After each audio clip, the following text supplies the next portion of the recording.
Hey guys, welcome back to my channel. So, can we believe that it is March already? Alright, so I read 14 books in February, which if you think about it, it's a lot because there's only 28 days in February, so I was reading like a book every 2 days. I don't know how I don't know how that happened. Sharp Objects. Let's start off with that one. Dark, predictable, and disturbing. Need I say more? Read your trigger warnings because I was a little bit triggered at one point. Cruel Crown, 2 point of views. I liked Koreans more, but when it came to Farley, the only interesting thing that Farley's story had was Shade. I love that man. Crew really did go out of his way to do absolutely everything to make Ren happy, and it showed at the end. It showed the things that that man did. They definitely saved a whole lot of horses, and if you know, you know. Dedicate.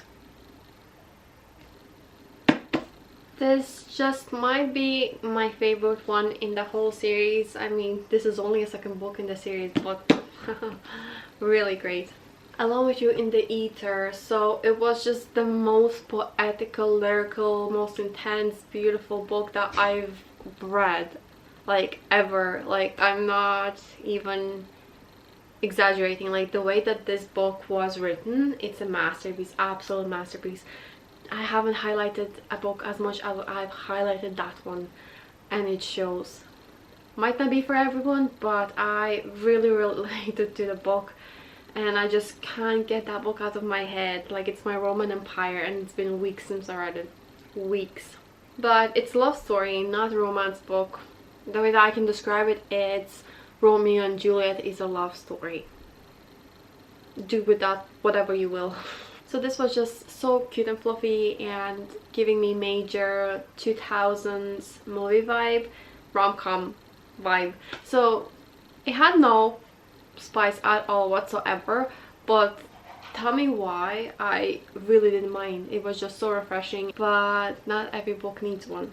The honesty was brutal. It's just really intense book to get through, and if you don't love Matthew Perry, the only thing is I will say read it only if you're interested to see what, like, to read someone's perspective on what it's really like to have an addiction and the struggles that he faced in terms of health, in terms of work, relationship wise. It was just really intense, and definitely money played a big part in it. The religious context in this was a little cringe at first, but like once I got into the book, like, I just really didn't mind it as much. Obviously this is a priest who unalives people and is a stalker. Like, he has no morals. Like, he's a great character, and she's an exotic dancer, but like there's so much more to the plot, which I thought was really intriguing because the whole series is kind of based on the villains,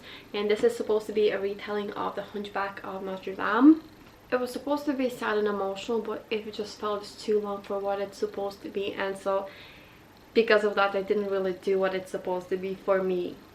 Like, who doesn't love a good sports romance, but mix it in with all the other tropes that I don't love?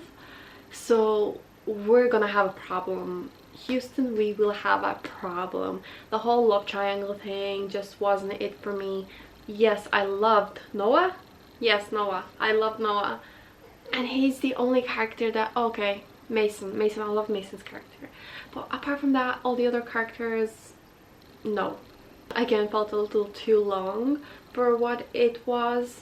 But intriguing. Very intriguing. So you get a phone call if you're about to die within the next 24 hours. But it was something similar along the lines of Malibu Rising, where you get so many POVs and you kind of see how people are connected to one another, and you're wondering which one of these people is going to die, which I thought was really intriguing. Basically a domino effect. My first Frederick Bachman book, but oh my god, I was sobbing like a baby at the end. It's a novella, so it's short, but it's about a grandparent who struggles with dementia, and you kind of see this gradual effect Now, the tension was so good in this book. I loved the banter between the two characters, but to be honest, I did give this a high rating because I really enjoyed the story, but I wouldn't have given this book 5 stars just because it just didn't seem original in a sense. A lot of it was taken from other books, and if you read Red Queen, Shatter Me, and Hunger Games, all 3 of those were just put into this one. They were all of them mixed into this one. Now, who did this to you trope, I absolutely love. I was quaking. I loved. Now, the dagger to the throat, like the first time I loved. The second time I was like, okay. But then the third and the fourth time, like, it was just a bit repetitive. But nevertheless, really good.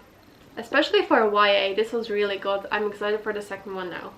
Now, explain it to me why this was overhyped. This was just so overhyped because I read Divine Rivals and I was just like, what do people love about this book?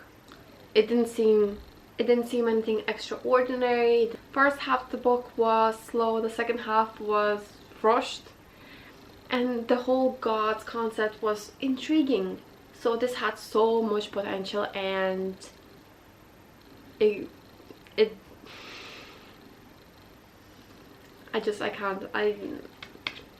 characters that made absolutely no sense whatsoever made sense. So Gabrielle sense, like, she did something here, because these 2 characters I definitely didn't think would be intriguing enough to, like, for me to read about them. So it was really bingeable. I binged it in a day, and I still can't decide if I like the first one more or this one. But yeah, that's all for today's video. All the books are read, and thank you so much for watching, and I'll see you in the next one. Bye.